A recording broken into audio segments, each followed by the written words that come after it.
sim uma diferença entre a atividade de factoring e a atividade do banco. Factoring é uma atividade empresarial como qualquer outra, em que o empresário ele exerce uma atividade profissional no sentido de comprar títulos de crédito. O banco não, o banco ele empresta dinheiro. Factoring não empresta dinheiro, muito menos adianta dinheiro. Ele compra o título de crédito, que é, para efeitos jurídicos, uma mercadoria. Ele compra uma duplicata, ele compra cheque, ele compra nota promissória. Ou seja, qual é o custo de uma duplicata? O fatorizador ele vai ver o valor de face daquela duplicata. Qual o prazo do seu vencimento? 30 dias, 60 dias, 90 dias? Então ele vai fazer um denominador comum entre o valor de face daquele título, o tempo que aquele título levará para ser pago e quem é o devedor. Ou seja, o fatorizador, ao comprar um crédito, ele avalia o seu risco. Dependendo do devedor, dependendo do prazo daquele título e dependendo do valor do título, o fatorizador aplica o que nós chamamos que é um índice de fatorização. Ou seja, uma duplicata de R$1.000, quanto custa? Ele pode fazer um índice de 5%, de 10%, de 7%, conforme o que ele negociar com o seu fatorizado. Por quê? Porque existe o risco e existe o tempo. Já o banco não, ele sempre vai emprestar dinheiro e vai pegar o seu título de crédito, a sua duplicata, a sua nota promissória, o seu cheque, como garantia daquele empréstimo. Agora, a principal diferença entre factoring e banco é que o factoring assume o risco do negócio, o banco não. Qual é o risco do negócio da factoring?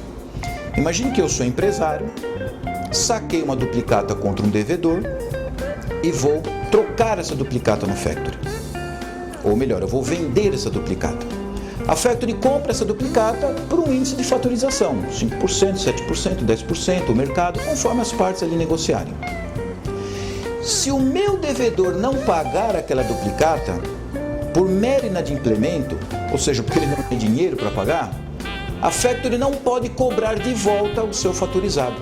A factoring vai assumir o prejuízo.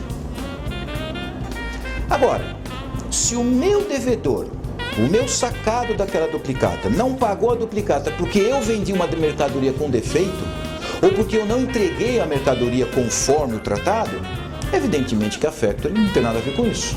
Ela não pode assumir esse risco, que é o chamado vício de origem. Ou seja, eu troquei um título com a factoring que estava viciado na sua origem. Eu não cumpri a minha parte naquele contrato. Então, se aquele devedor principal não pagar a factoring, é claro que a factoring poderá vir contra mim, em direito de regresso, para eu devolver o valor que recebi e mais todos os ônus contratuais que eu firmei com a factoring. Portanto, se o título tiver vício de origem, a factoring não é obrigada a assumir o prejuízo. Mas se for um mero inadimplemento, a factoring não pode se voltar contra o fatorizado. Ela vai ter que assumir o prejuízo e terá que de alguma forma receber do devedor. O banco não. Seja vício de origem ou seja inadimplemento, o banco ele vai cobrar do seu cliente aquele valor que ele havia descontado. O banco não assume o risco do inadimplemento. A factoring assume. Portanto, nós não podemos acusar a factoring, por exemplo, de cobrar juros. A factoring não cobra juros. Ela cobra o índice de fatorização, ou seja, é o valor pela compra daquele título. Agora imagine a seguinte situação. Eu troquei uma duplicata com vencimento de 30 dias. Índice de fatorização 7%. Quando chega o 30º dia, eu vou lá na factoring e digo, por favor, o senhor poderia dilargar este prazo para mim para mais 30 dias? A factoring pode fazer isso, mas ela pode cobrar mais 7%. É juros? Não. É mais uma refatorização. Por quê? Porque se originalmente eu tivesse ido à factoring para trocar uma duplicata com prazo de 60 dias, ela me faria provavelmente 14% e não só 7%, correto? Então a factoring tem direito de refatorizar o título sempre que o fatorizado pede uma prorrogação no pagamento. Portanto, a factoring não está nessa operação cobrando juros.